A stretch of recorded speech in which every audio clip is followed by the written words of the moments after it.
It's our best of episode where we reveal our personal top 10 picks for our favorite films of 2015. And I'm joined by Dean and Jerry, of course. We're all ready. Yes. All set to deliver the goodness to all you fine people out there. All right. First of all, do any of us have the ridiculous 6 on our list of best of 2015? No. Should I put that on a movie I meant to watch but didn't? I have that list too. Should I go ahead and put that on? Okay. Who wants to go first? You go, Jerry. Oh my God! I get to go first. This is awesome. I'm going to remember this day. This day is going to live forever. This is the best day of my life. Okay. All right. I picked. We were talking. I saw a lot of good films. I know I said that last year. But even like a lot of films that I like, there's really, some of them there's really not much to say about. I'm sure you guys have been in that boat with some films that you really like. You're like, okay, yeah, this was a lot of fun or whatever. But so the movies I picked actually something I could actually be for one.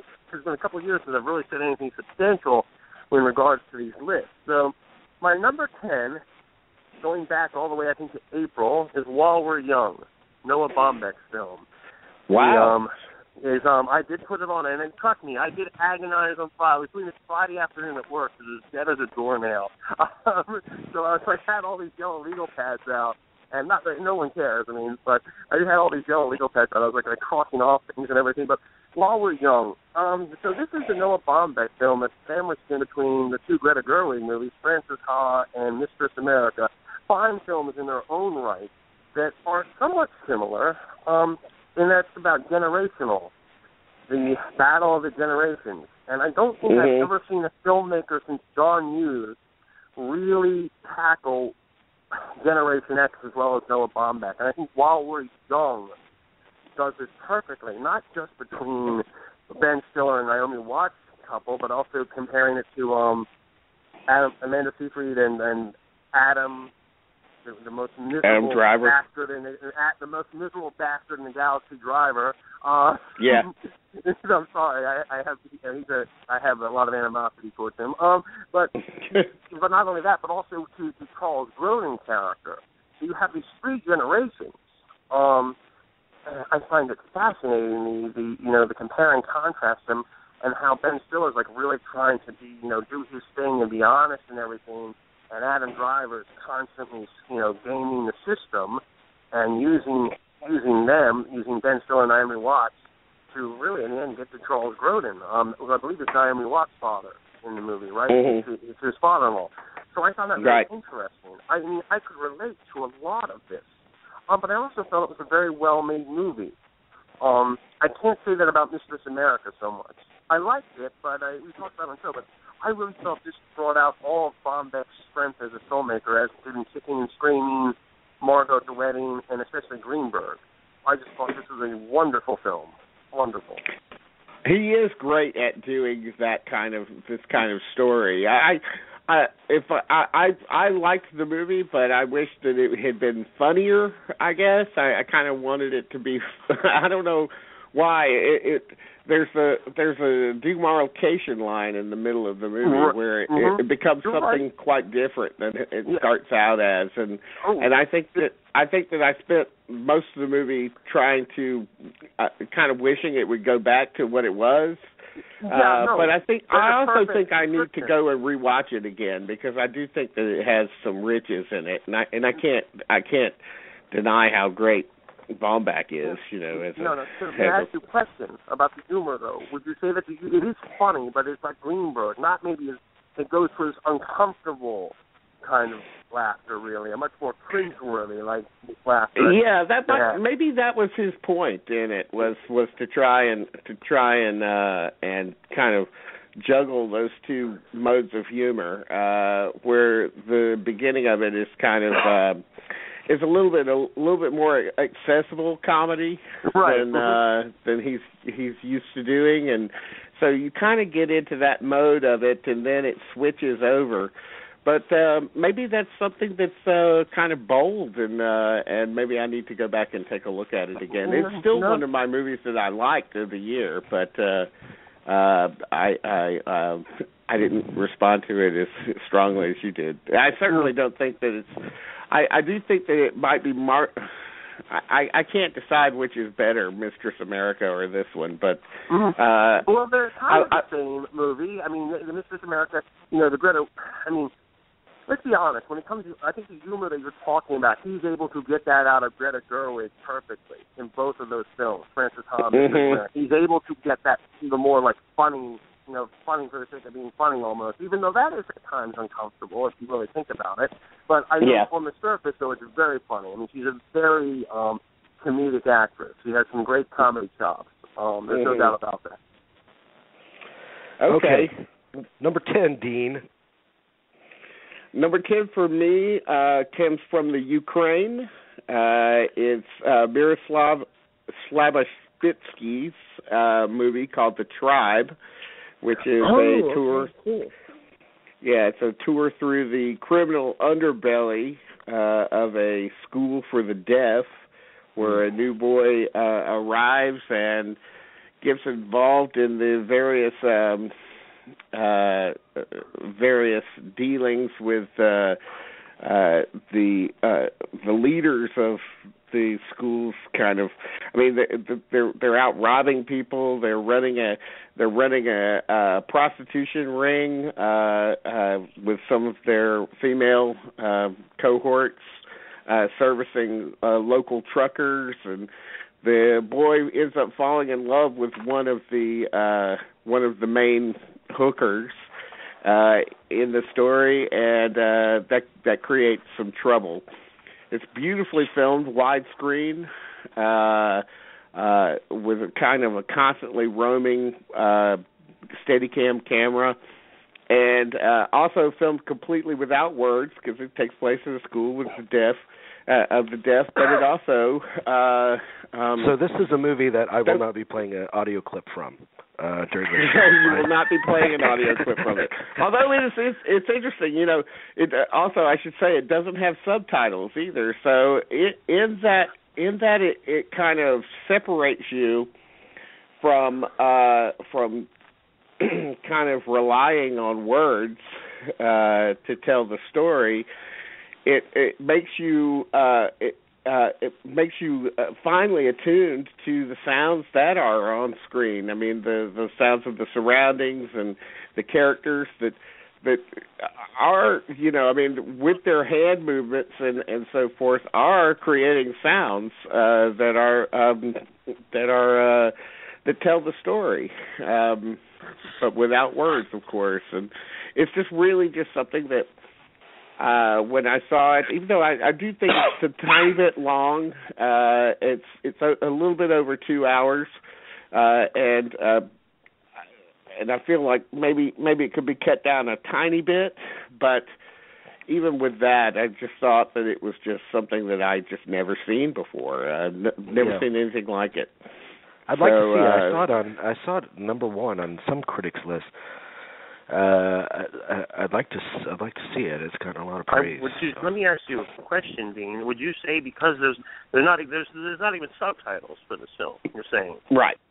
Okay. Would you say in essence, because I was under the impression there might have been some sort of subtitles because this only played for a week at AFI and I didn't get a chance to see it. I really wanted to see it. But would you say then the experience of watching it is like pure cinema then, like just a pure visual experience, what movies should be?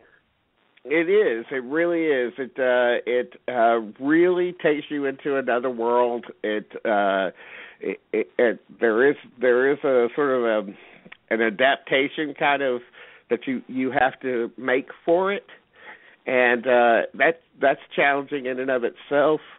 And you can really feel the movie doing something to you, like doing something to your brain that is incredibly unique. Easily, I really struggled, as always when you get to 10, you struggle because you have to leave off certain things that you love and so forth. But I said, well, I have to include The Tribe in the top 10. It's got to be there. No. Especially a film that, let's be very honest, even I think a good portion of our listening group probably has never even heard of. Let's be very honest there. So that's a really beneficial thing for the show. I mean, to be able to put a movie like that on your list is bold, but it's just also very. I think I really want to see it. Oh yeah, I mean, I think everybody who does see it will love it, and will feel similar ways. So that's my number 10. All right, just like Dean said, number 10 is always the hardest one for me too. So it was between this film and Mad Max Fury Road for me for number 10. Yeah, I saw that. In the end, I chose this movie because it is the most flawed movie among my top 20 of the year, and yet I thought it was incredibly accomplished in its own way and unique. And I mostly put it in my top 10 because I wanted to be its cheerleader, because people have crapped on this movie so much throughout the year. And that is Truth, which I think, for me personally, in terms of the things I love a movie to do to challenge me and be very clear-eyed about both sides of the story it's telling, I think it far exceeds the accomplishments of Spotlight for me personally. And Spotlight was a movie I thought that I'd adore more than any other this year. But what I like about Truth this is going to be repetitive, but for those who didn't hear the audio clip from when I first talked about this movie, what I love about Truth is because, first of all, the people that criticize it for not being about the truth, which I've read many critics that say that, because it's a snappy thing to say. Truth isn't about the truth and blah blah blah. That's so tired, though. Yeah, that's a tired. People said that about this. Plus, it's missing the point. The whole point of this whole scandal was it was not about the truth. What the movie does is it shows how corporate and political pressure affects the news, but it also shows on the other side how the arrogance of the newscasters themselves and the tremendous time pressure hampers objectivity and due diligence in reporting. In some ways, it's like the mirror. It's the mirror image of Spotlight in some ways, because it's very much. It's not about it's not about getting things right, It's about getting things first. Yeah, and if it had just been the corporate political influence on the news, I mean, that would be a much lesser version of The Insider for me. And The Insider is a great movie. But the fact that it introduced the flaws in both Blanchett and Rather's characters in that respect is what really made this movie stand out for me.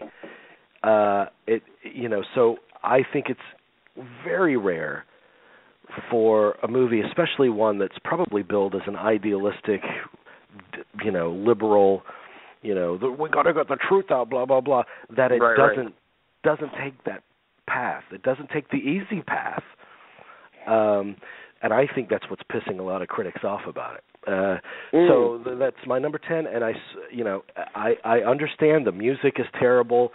There's some movie-ish things about it. There's a couple of moments that are a little too over dramatic for me, but in essence, how it's about what it's about, I think really makes me want to be a cheerleader for it, because I think it was a brave movie. Oh yeah, I mean, I'm so glad that you put that on your, because we had talked about that. I wasn't really sure, because we talked about at the same time we talked about Spotlight. You were comparing and contrasting them, and I think the scene between Cate Blanchett and the board is very chilling. Very chilling. That's an amazing. That's where the movie really kicks into high gear for me. I was very nervous during that movie, part of the movie. Because I remember this case is still as fresh in my mind as is that whole period. It's still very fresh in my mind. And I felt horrible for her. I thought, she's going in front of the firing squad. And let me be very honest here, I actually think her performance in this movie is superb. I mean, I know that everyone's thinking about Carol. In it. She's one of the great performances of the year. I think even better than her performance in Carol, actually. I'm with you there 100%. I mean, definitely. Yeah. Okay. So, number 9, Dean, why don't you go?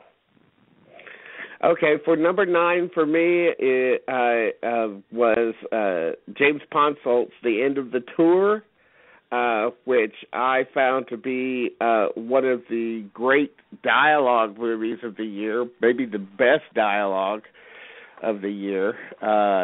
It tells the story of a Rolling Stone reporter played by Jesse Eisenberg, who's going to visit the newly minted genius of the literary world, David Foster Wallace, for an in-depth interview, and he discovers the movie uncovers I think it's an ultimately kind of a moving work about male relationships, but it's also a film about the processing of fame by the unfamous and the acceptance of fame by those who just kind of don't want it. They want to do their work, and he doesn't really want fame. And I think Jason Segel is so superb in it. His performance is just completely eye-opening. I was riveted by him. It's a performance that's filled with pain and exuberance and intelligence and just the sort of it's almost like I would say it's like this era's My Dinner with Andre in some respects, because it's really about somebody who comes in to meet somebody and is expecting one thing and then gets another thing and learns something about himself. I'm really not sure if the Eisenberg character actually does learn something about himself. I think he does, but I think I think he's guilted into it in the end, but because I think he probably looks back and realizes that he's kind of an asshole. But I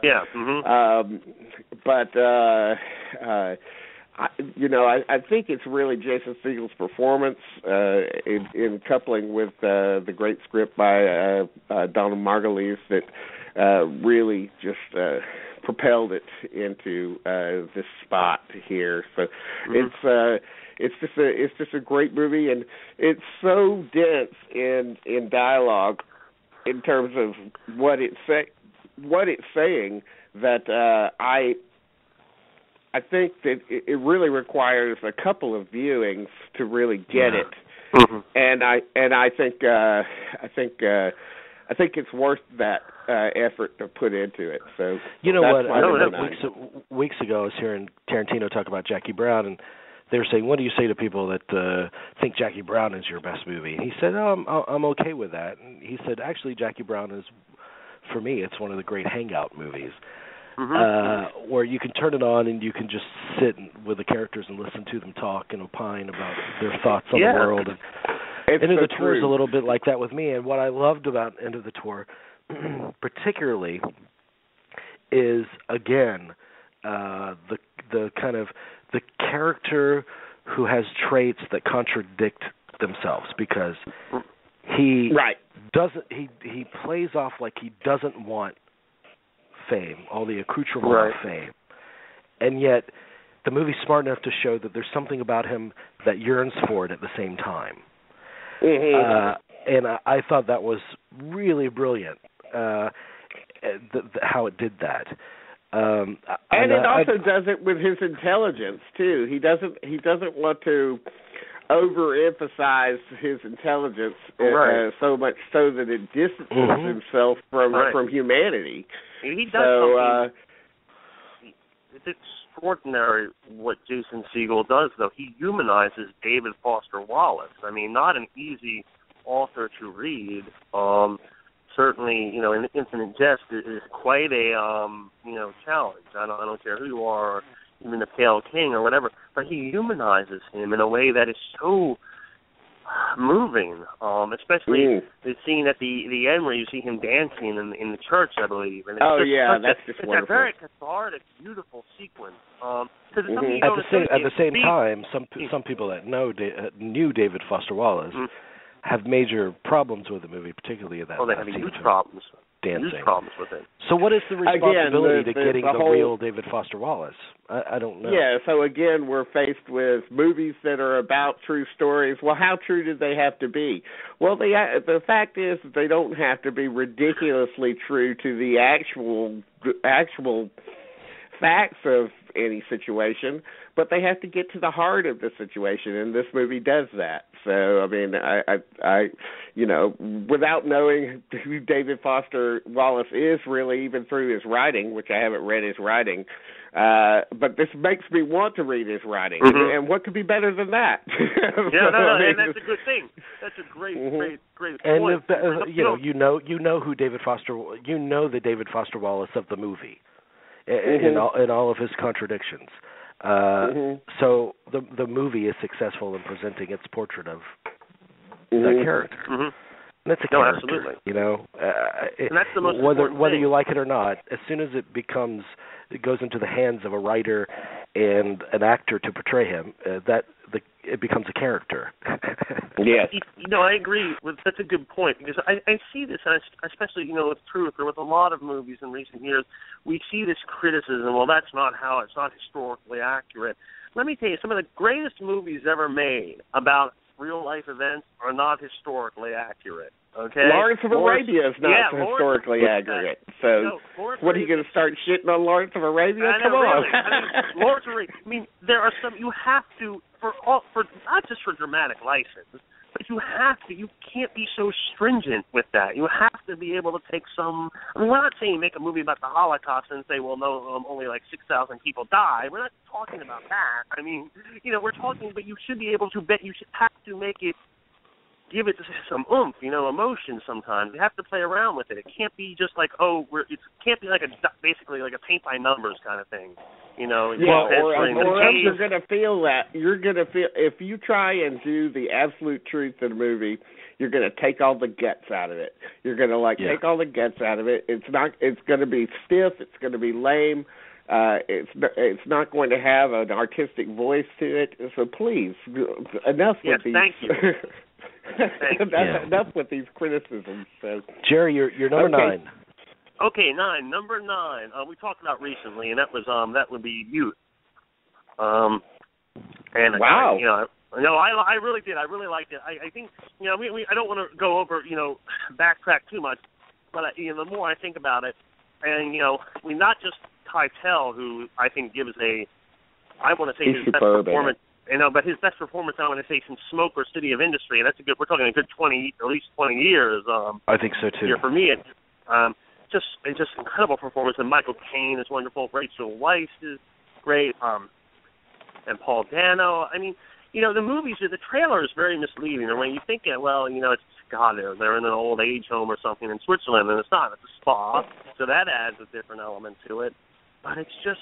It's not until very recently that we've seen movies getting very creative, very honest about what it means to grow old.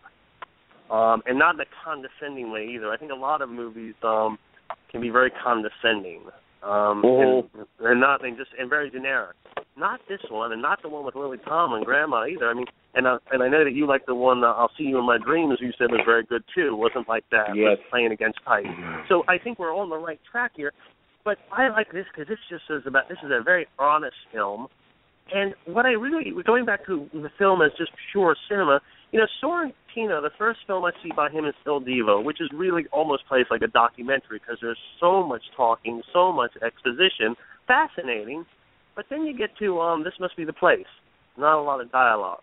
Great Beauty, not a lot of dialogue. Youth, almost the same. There's a little bit more dialogue, but it's just the images that he puts on, the scenery, and how in those scenes you can just give so much of what the movie is about. It was absolutely beautiful. I was really mesmerized the whole time, and the ending with the concert performance is just very moving. Yes, it was. And but I really liked it. The photography, the score. I found it completely transporting. I really liked it a lot. Definitely. Yeah, it's a sumptuous movie. That's the key word, sumptuous. I was watching an interview with Jane Fonda, and apparently he approached Al Pacino first to be in it. I don't know which role, but Al Pacino is the one that told Jane Fonda, "There's a part in this movie that's perfect for you. You need to follow up on it and see if you can do it." And she has a couple of great scenes in it. So. Oh, her I mean, her scene is perfect in that movie. Oh my God, that scene in the oh my God, she's just a firecracker in that. I mean, incredible. I really haven't seen her perform that way in quite a long time. So not even on the newsroom. Her part on the newsroom, while it was, it was very exciting to watch her in that, but nothing quite like that one scene. I mean, my God, just really powerful stuff. Yeah, it's good stuff. It's a good movie. Well, speaking of movies about older people, that is not condescending. That brings me to my number 9, which I'm sure we'll be discussing a little bit later as well. Which my number 9 is 45 Years, and for me, it is akin to Force Majeure from last year, in that I felt like the movie once again was kind of emotional surgery in a way. You see very incremental, doubts creeping in, questioning of, a 45-year marriage, but how well do I really know my spouse? I mean, how much has our entire relationship been defined by what he lost out on by marrying me? And I think the performances in it are impossibly great. Both performances are very good. I mean, she's an emotional center to it, but he's right there with her for most of the movie. Mm-hmm. Yeah, I mean, I think people forget how great Tom Courtenay is in it, even though it's really, I love Tom generally her movie, but Charlotte Rampling's movie, but Tom Courtenay is so superb in it, and without him, the whole thing wouldn't have worked. So it's great. It's great to see Charlotte Rampling in a juicy role. This was one of the bravest actresses decades ago. I mean, kind of radical work. Mm-hmm. And for her to have reached this age and she's able to play. Again, I saw an interview with her where she was talking about she couldn't wait to get older because she couldn't wait to have that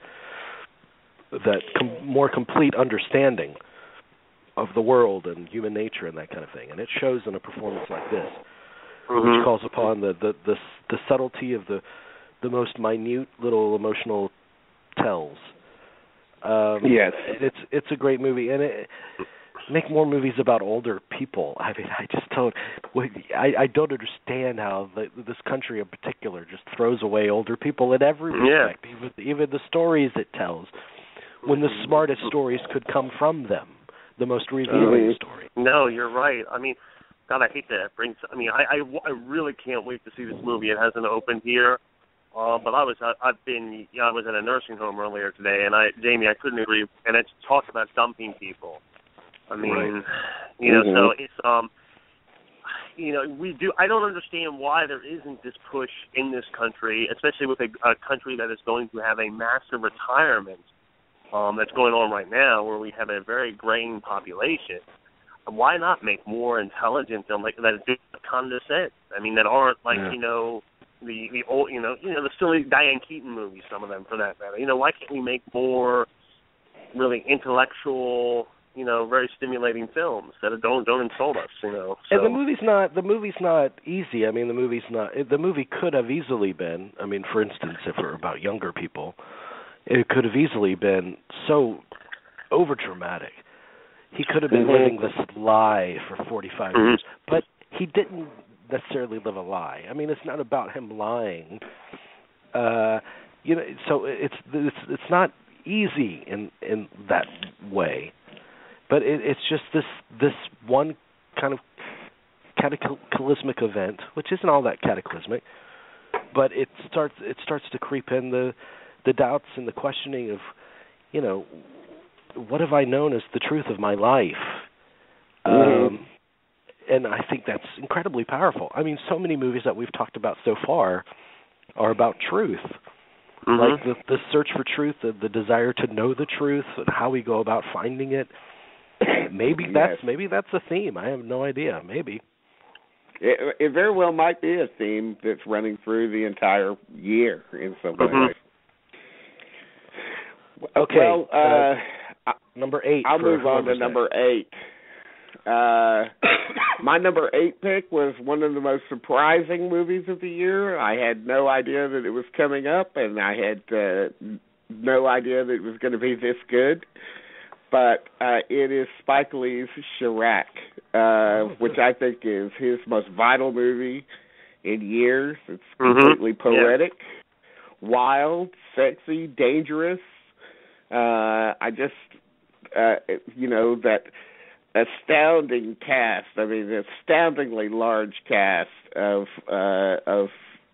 great performers, and this literally almost musical dialogue. Of course, it comes from Aristophanes' Lysistrata, so the dialogue is in tribute to its source material. It's rhyming almost all the way through the movie. The dialogue is rhyming, although it doesn't strictly adhere to that rule entirely, so it doesn't become very it's not completely beholden to that idea, and so that also continually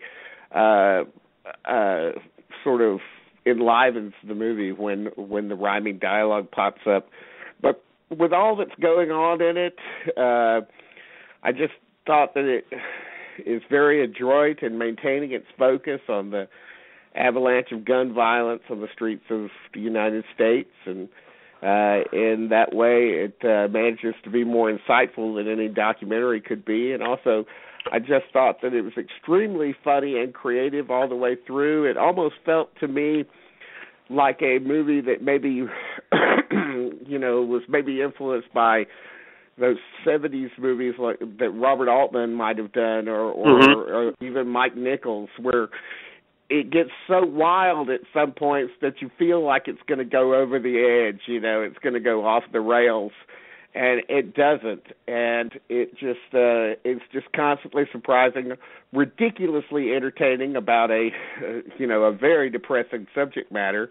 Right. And it doesn't shy away from the depressing aspects of it either. I mean, it really doesn't. It goes where very few movies have gone before, and it's just it has musical sequences in it, like a lot of Spike Lee movies, but in this movie in particular, the musical sequences really, really work really well and are completely, wonderfully meshed into the movie as a whole. It's a movie that needs musical sequences because it feels like that kind of movie, Right.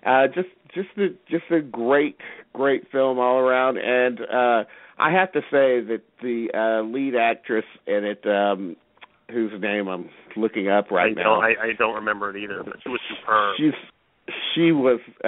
She was superb in it. Teyonah Parris. But I mean, everybody: Nick Cannon, Wesley Snipes. I don't think he's been that good. I can't remember the last time he registered in a movie. Yeah, I mean, exactly. Samuel L. Jackson, of course, as the Greek chorus. He is a great chorus, and he's had quite a. I would have to say, and no, I'm not talking about Nick Fury, but he is actually this year. He's been in several films where you were reminded, yes, he can actually act. I mean, right. It is a nice thing to see. Even in lesser movies like Barely Lethal, he was great in. So, you're talking about Sam Jackson? I love John. Sam Jackson, you're talking about? Samuel L. Jackson, yeah. Yeah. And I love John Cusack in it. I just saw Black Snake Moan, which at that point he said was his favorite performance of his own. And you're right. How did I forget about Black Snake Moan? He's remarkable. Great. That was the last, truly, before this year. I mean, or before Django, even I should say, really before. That was the last truly great Samuel L. Jackson performance. He's beautiful in that movie. You know what I love about Chirac is, and first of all, and you're right, Nick Cannon, for those who only know him as the MC of America's Got Talent. Right. I mean, you're going to be completely stunned by this movie. Yeah, big time. I love how it's his most successful movie in a long time, Spike Lee. I agree with you, and I love how he's not afraid to be theatrical. I mean, even like you just said, in the language as well, with the iambic pentameter and that kind of thing.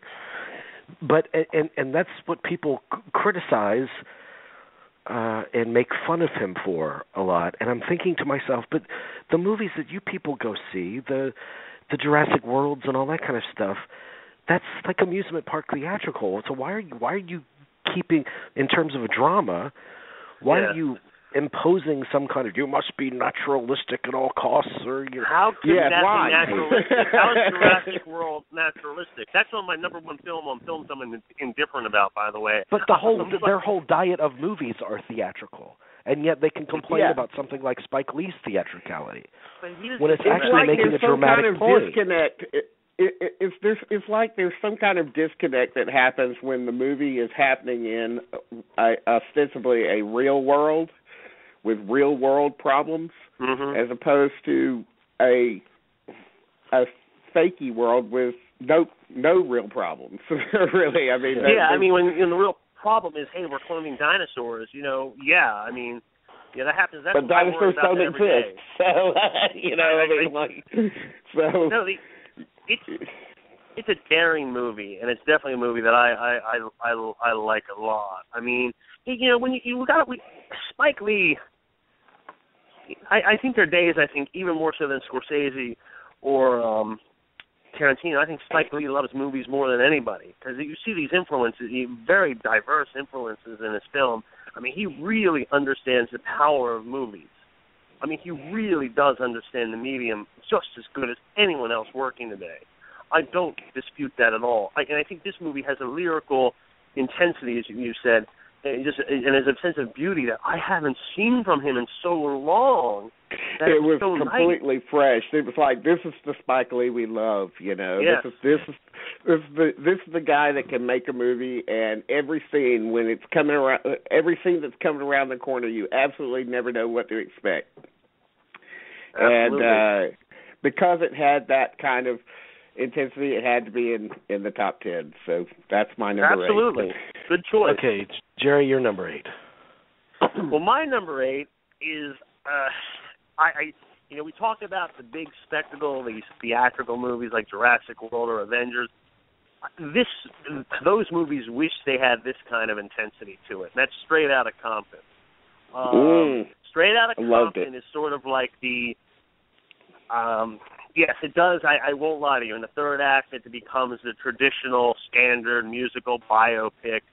But the first half, oh my God, this is just like just pure insanity. You get to see the Eazy-E, Ice Cube, Dr. Dre, how they became who they are, right today, how we know them today. But you see the influence, and especially on Ice Cube. Where there's a scene on the school bus where they're putting gang members pull over, force the bus to the side. And come into the bus. Was great. That's a powerful scene. But also Dr. Dre, who was probably one of the biggest innovators in music right now. I'm definitely pushing the envelope. It's just wonderful to actually see that and to see it done with such enthusiasm, passion. I couldn't get over. I was just so engrossed in it. I mean, I liked a lot of this music, when it was very, in the early 90s, and I still listen to it. I still buy like a Dr. Dre or an Ice Cube CD from time to time. Yes, I still buy CDs, folks. I'm a dinosaur. But, but I just liked it. I didn't. Now, of course, we did talk about this during the summer. There is an argument to be made that it might have been, for the senses of telling the truth, maybe an outside party should have made the movie. Because there is definitely a bias when you have the actual participants making the movie. There's obviously going to be a bias, and there's obviously, especially when it comes to the accusations with the women, that harassment and rape, that is a very serious issue, and that is something that definitely deserves to be examined. That is a flaw of the film. But the enthusiasm and and again, my hat's off to F. Gary Gray hasn't lost any intensity in his filmmaking after all these years. It's just a very entertaining film. It is, and probably the most effective musical biopic ever devoted to a band rather than a single personality. I mean, if you think about that, there's not a lot of those out there. And so that's one of the things that enlivens the film. Of course, it's got that great cast with Jason Mitchell, particularly great as Eazy-E, and O.J. Jackson. Oh my God, of course. he's incredible. He was great as his father, playing his father, but and incredible direction. The editing was superb, and I think for a lot of people who aren't rap fans, I mean, I'm a rap fan, but I'm more of an East Coast rap fan than I am the West Coast. That. That's right. Yeah, we talked about that. Yeah. So I found this to be completely new territory, and in that way, I was completely drawn into it, and I thought that it just did something new with the genre. And I agree with you, Jerry, that it's better in its first half than its second or its last third, really. Yeah. But still, for me, I was completely excited by it, and I loved it. It's not in my top 10, but it's in the supplementary top.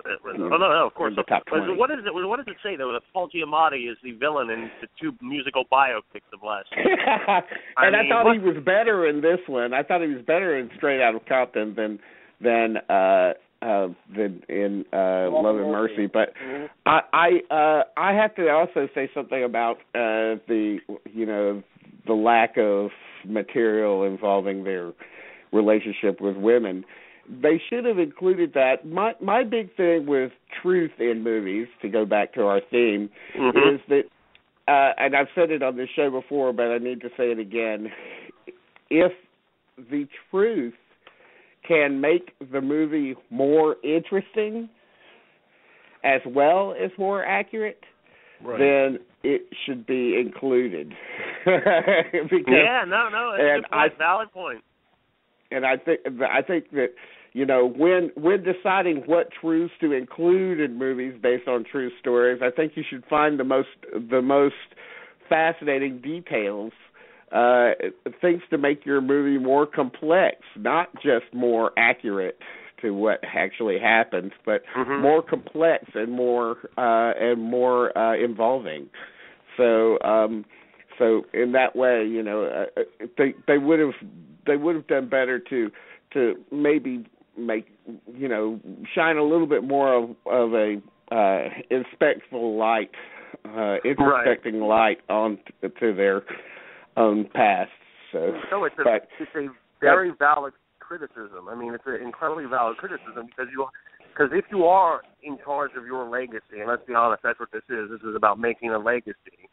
Then you are going to, you're not. I mean, I can't. I mean, if we were making movies about our own lives, we would probably be victims of this too. But I understand it. But sometimes it does help. Like you said, if the truth can illuminate and can make it more interesting, why not? I mean, yeah. Okay. My number 8, I'm sure there'll be cries of, but this isn't a 2015 movie. It was made in 2014. Yes, it was, and it was released overseas in 2014, but it didn't come out here in the States until April of 2015, so I'm including it in my best of 2015. Either one of you guys have a problem with that? I have no problem, because I almost did that for this, so don't worry. All right. My number 8 is Clouds of Sils Maria. What I really love about this, it's first of all, the movie's about an older actress, which means past 40 in our society, and her relationship with her personal assistant. Juliette Binoche plays the older actress. Kristen Stewart is the assistant, and she's kind of going over the idea of returning to a play that made her famous, but playing the older part. And she's struggling with ageism and what she does and her place as an older actress and feeling that burden. And the play and the part she's contemplating and returning to mirrors that, as does her relationship with her personal assistant, as does her relationship with the actress Chloe Moretz, who's playing the part that she played when she was younger. So you have this like, you have like 3 or 4 different layers of the single theme working in this movie, and I just thought it was so refreshingly, ingeniously done, and it contains some of the most remarkably relaxed performance work that I've seen in a long time. There's a scene between Kristen Stewart and Juliette Binoche where they're talking about a superhero movie, a space movie, that Chloe Moretz is in. And Kristen Stewart's talking about how deep the material is, and Juliette Binoche is making fun of her. And I dare you to find a more joyously, a more naturally performed scene last year than that one. I mean, both of them are really remarkable in it. I think in terms of screenplay, it's just such a great screenplay in that it has this theme, and every element in the movie is a complement to that theme.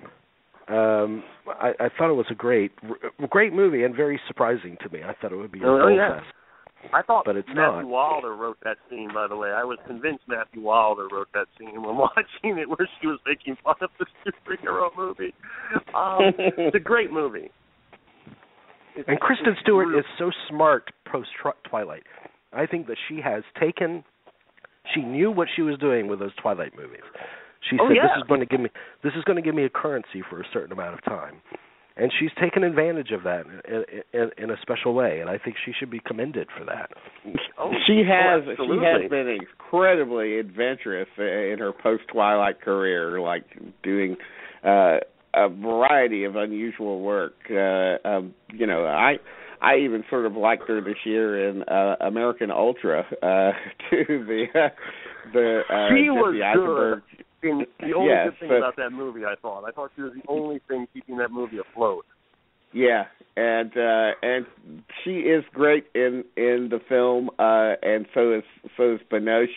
I wish I could have connected with it as much as you did. I think I need to go back and watch it again, but I do recognize the quality of those performances and the unusual quality of the movie. So yeah, no. Did you guys feel in the third of the end, where they're at the restaurant or whatever, and the paparazzi and everything, did you not feel sorry for Juliette Binoche? You just felt like she was, so out of place. I felt, at least the impression I got, that she was so out of place. You felt horrible for her, and you also felt that she was missing Kristen Stewart horribly. She felt, I was nearly burst out into tears because I felt so bad for her. And it's a great movie about what we were talking about too, which is the sort of the kind of throwing away of the older, wiser artists for the completely new. So on that level, I really appreciate it as well. And plus, it shows that Juliette Binoche her character is. She suffers from inadequacies as well. You can tell she's quite dismissive of the opinions and the viewpoints of people a generation younger than she is. Right. So she's not the flawless victim in the movie. No. It's interesting how the movie actually ends. Which I didn't expect for her to be so resigned at the end. That threw me off, actually. That threw me off. So it took me a couple of weeks to really appreciate the ending. Because I sort of walked out kind of okay, whatever. But the more I thought about it, but I was just so engaged in the relationship between Stewart and Binoche But was she resigned just because she's a great actress and that's what that role called for? Another layer of this thing. I think I liked it a lot because I liked how it mirrored the process of performance and character building too. It has that in there as well. So really a great movie, especially for I think people that are interested in acting. Right. Number 7, Dean. Number 7 for me is Alejandro Inarritu's The Revenant, which I found to be incredibly exciting. The big screen movie of the year, I thought.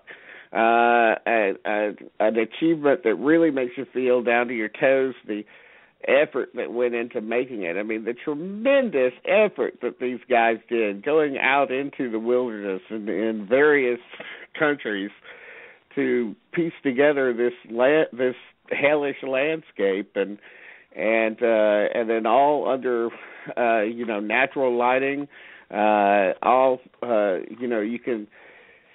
you can just feel the grit and grime and every scratch that appears on their faces and on their bodies. I feel like DiCaprio really does something different. Most of the movie, he's speaking in the Indian tongue, and very little English dialogue for him. But it's a movie it's a performance that's largely physical, and you can really feel him pushing himself to the absolute limit and physical limit, and he's also nearly matched in ferocity by Tom Hardy, who really had a great year this year, I think. Mm-hmm. I really loved Tom Hardy in it. He was a despicable villain, and of course, its major asset is Emmanuel Lubezki, whose photography is so incredibly athletic. I mean, what this guy had to do to get some of these shots. I mean, can you imagine being in that rushing water with DiCaprio, trying to keep him in frame and trying to keep your life in balance and so forth? I mean, you're so enthralled. You're glued to the screen. You're just enthralled. You feel like there are parts of the movie you actually feel like you're in the movie, physically in it. There's so much shot. I couldn't get over that. Yeah. And it just makes you feel it makes you feel so much about what everybody's going through. I mean, it really is there on screen. And yes, I mean, you could say, well, it's just a basic revenge tale and everything. Yes, but a lot of the great Westerns are basic revenge tales. And this is a great Western. It's great. That's selling it short, though, just to say it's a revenge tale. I think that's it's so much more than that, though. That's what I couldn't get over. There was a lot more going on than just that. There's a whole thing with the Native Americans. It's really about the unforgiving nature of nature, and I mean that's really basically what it's about. And not just nature as in terms of the outside world, but also human nature. Right. Exactly. So it was. I was just completely blown away by it. I just loved it. Oh, did you see it? Did you see it in the theater? I did actually. I watched it. Made a point to watch it in the theater. That's more than any movie last year.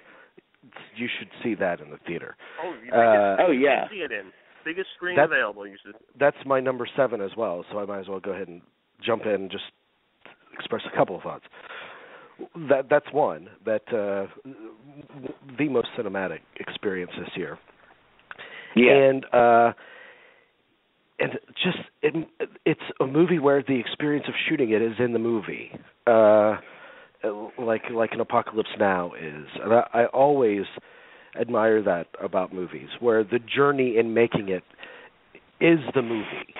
And the photography is, like you said, amazing. Like, it's so hard to believe that, yes, he actually deserves a third consecutive Oscar win for The Revenant.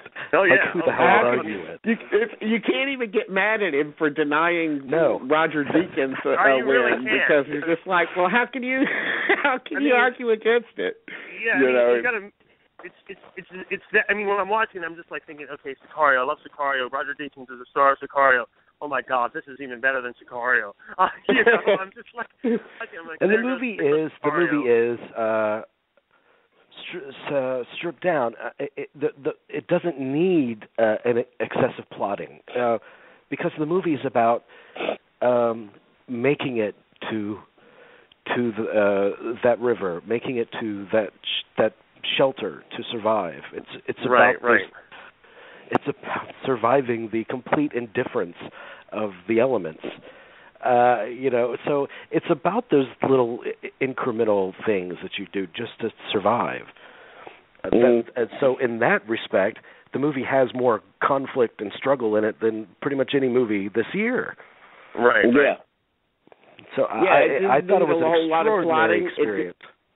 It didn't need a whole lot of plotting. It didn't need a whole lot of dialogue, which also, of course, transforms it into a visual experience.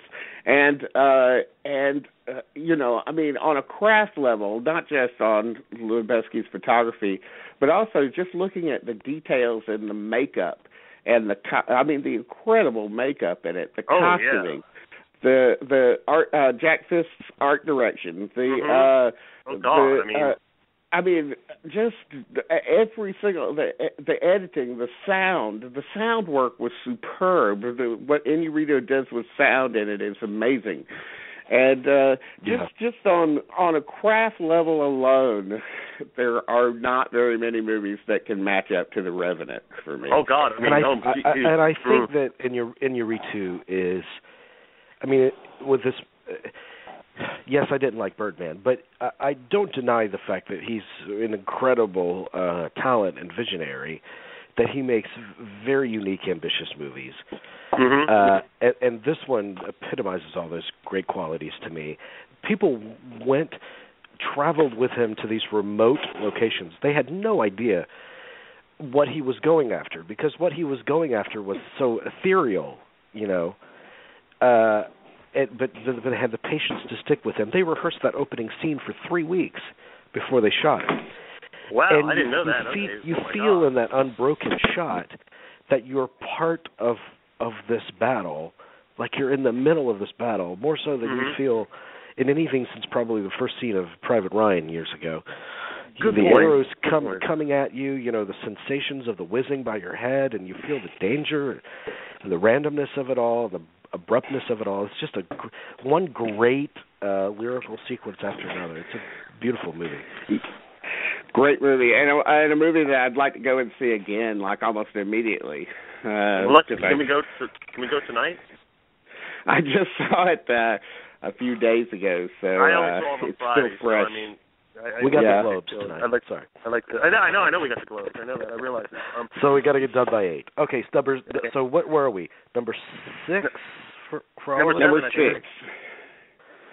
No, Jerry hasn't done you 7 yet. Yeah, I got Jerry seven. hasn't done this. We'll be talking about this movie again. Actually, it's much higher up on mine, but any movie where a man eats a liver is a good movie in my book. But number 7, Brooklyn. Wow. I liked Brooklyn a lot. Maybe not for the reasons a lot of other people liked it, but it has an incredible lead performance. That is like the heart and soul of the movie, and probably her best performance, more so than Hannah, more so than Atonement. I haven't even The Lovely Bones. It's always like the best thing about whatever movie she's in. And I'm not going to... What is the correct pronunciation of her first name? Saoirse Ronan. Thank you. Right. I wanted to ask someone before I massacred it. But Saoirse just gives this incredible performance as an Irish immigrant coming to live in America. And I wish I had seen this film like 10, 15 years ago when I lived out in Los Angeles, because it would have made me... There are a lot of life lessons that she gives in this movie that are just really heartfelt and really hit me to the bone, about just staying the course and not giving up, not stopping it. And it's such an incredible movie. And the romance she has is great. I mean, it's very heartfelt. And it has Domhnall Gleeson once again shows up towards the end. I mean, he's in everything this year. He's all over the place. He had a great year too. Yeah, I mean, he really did. He had quite a year. But I was just really, it's a beautiful movie. But I think it's the movie Angela Ashes wanted to be at a certain point. You're so right about that. Yeah, I mean, even though, but I what I really liked about the movie is she goes back to Ireland, and there's some funny business that goes on there that really adds a really nice twist on the third act, where it could have been the standard run-of-the-mill thing. I thought that was just incredible. I was really like, wow, this is actually a really good movie, and it doesn't hurt that it's written by the author Nick Hornby, which I think was maybe one of the reasons it really works. But I thought this is one of these movies that's hyped up that I didn't feel let down by. He's it is an Oscar bait movie. There's no doubt about that. But this is one of the few that I saw last year that I actually felt lived up to the hype. For me, it's Saoirse Ronan, and to a certain extent also Emery Cohen in the support as their American boyfriend that really make it work. And I also liked Julie Walters in it. She was great as the housekeeper. She was hysterical. Yeah, very, very good performance. I thought that it was beautifully shot. I loved the colorful but very simple costuming, and that great Michael Brooks score. Beautiful score. Yeah. I wish that it had been maybe a little bit more complex and a little bit, maybe a tiny bit less sentimental, I guess. But that said, I really did respond to the beauty of the love story, and I felt that the movie did a really good job of showing exactly why those two people were sort of meant for each other, and where that's something that a lot of love stories don't do. They miss out on that. I didn't quite like it as much as you did, but I still appreciated it. And I was surprised how much I responded to it, because I didn't think I would. God, I can't believe I'm going to say this. Whenever Sasha Stone endorses a movie, it's a red flag lately. I'm sorry. It is. I know. What, did she endorse Brooklyn? Oh God, yes. She's been a cheerleader for it all year long. Oh God, when she's a cheerleader for something now, I'm really just want to go throw myself in front of a UPS truck. But I to get on Sasha Stone for a second, how come she doesn't cheerlead on something like Chirac, which really seems like that would be right up her alley? It has some great female performances in it. I don't get about it. And she needs to do that, because she actually is someone who has pull or influence. She does have that. Maybe not as much as an Ann Thompson. But she number 6. Who number 6? Dean, do you want to do your number 6? Okay. My number 6 film is Anomalisa, Charles Kaufman and Duke Johnson's incredible stop-motion animated film about loneliness and the ability we all have to alleviate it in ourselves and in others. So it's kind of also about the inescapability of loneliness in general, particularly amongst depressed people. It's superbly crafted. It looks like no other animated film ever. It's possibly got the greatest hotel room set in motion picture history. This is almost ridiculously perfect, that kind of corporate hotel room. I just think it was superbly made from top to bottom. But it's the performances by David Thewlis, who plays the lead, a self-help guru that's there to help retailers in helping them appeal to the customer more. And Tom Noonan is the other voice that's heard in it. And interestingly enough, he plays every voice in the movie, almost every other voice in the movie, whether it's a female character, really, a male character, a child, whatever. It's all the same voice, and that's a sort of a plot point in the movie, because when David Thewlis's character comes across Lisa, the title character, Adama Lisa, played by Jennifer Jason Leigh, he actually hears Jennifer Jason Leigh's voice. And so it's the only different voice that he's been able to hear. And her performance in it is just astounding. It must be one of the great voice performances ever in the history of animated motion pictures. Wow, okay. She just makes that character come alive with hurt and shyness and joy, and she has that great scene in it where she is coerced into singing for Thulis's character her favorite song, which is Cyndi Lauper's "Girls Just Want to Have Fun." Okay, and I'm telling you, you will not. What a stunning scene! I mean, and also let me just say this: it has as an animated film, it's also beautifully photographed. Like I've never seen a movie that looks like this before. Okay. And a great Carter Burwell score as well, with a song in it that's performed by Tom Noonan at the end of the movie over the credits. So just a one-of-a-kind movie, totally different, and totally just heartrending to me. It really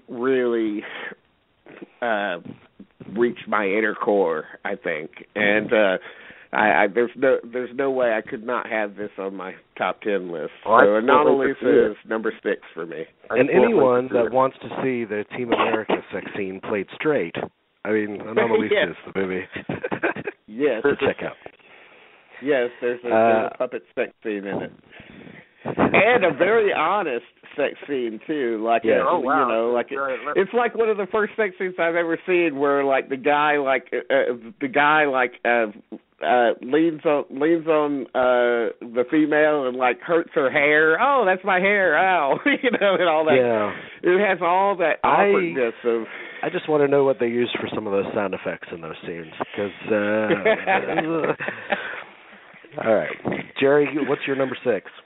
My number 6. Okay. Oh, you didn't want? I thought you wanted to go. Okay. No. I'm already here. Let me just get to the page here. Okay. My number 6 is Creed. Okay. Now you know what, Dave? If you would have told me at the beginning of the year that I would have this film on my top 10 list, I would have laughed you just silly. Really? Because this movie came out of left field. From the opening shot to the end, I was just like, this is not like any Rocky movie I've ever seen. And let's be honest, when you hear, oh God, they're rebooting Rocky, but wow, what a great way to do it. Let's do it with Apollo Creed's son, Adonis, wonderfully played by Michael B. Jordan, just superb. I mean, just a really great performance. And he, like his father before him, he can't get the fight out of him. He's got a very nice, cushy job, but no, he wants to become a boxer.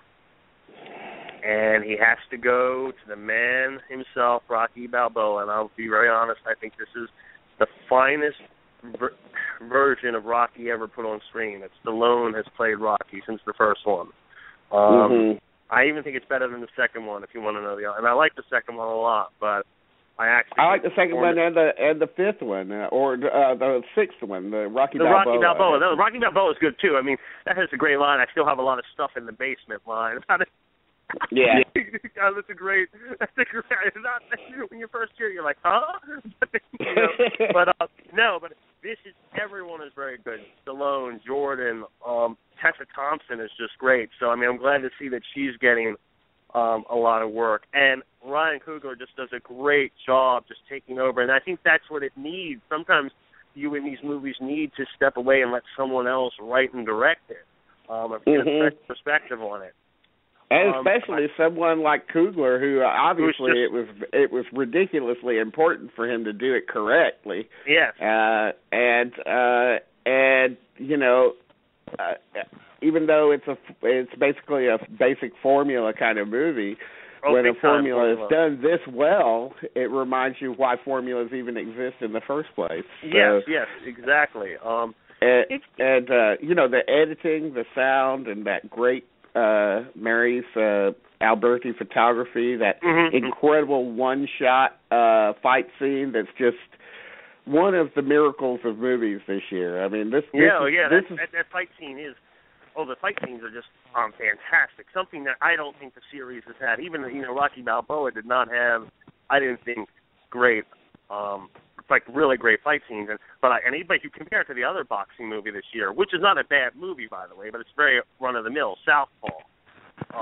You compare it to that, there's no comparison. I know Jake Gyllenhaal. I mean, he got an awesome shape for it and everything, but it can't even compare. I mean, it's just no comparison. But I do want to give Jake the benefit of the doubt, but after watching Creed, you're just like, wow. I mean, like I said, it's the movie that really comes out, of all the movies like these reboots, it's the one that really just comes out of left field. Like, I just never dawned on me that it would be good. It just, I'm just astounded by that. It's the surprise of the year, and it's number 4 on my list. So cool. That'll help us get through this list a little quicker. faster. But yes, I'll do my best to do that too. So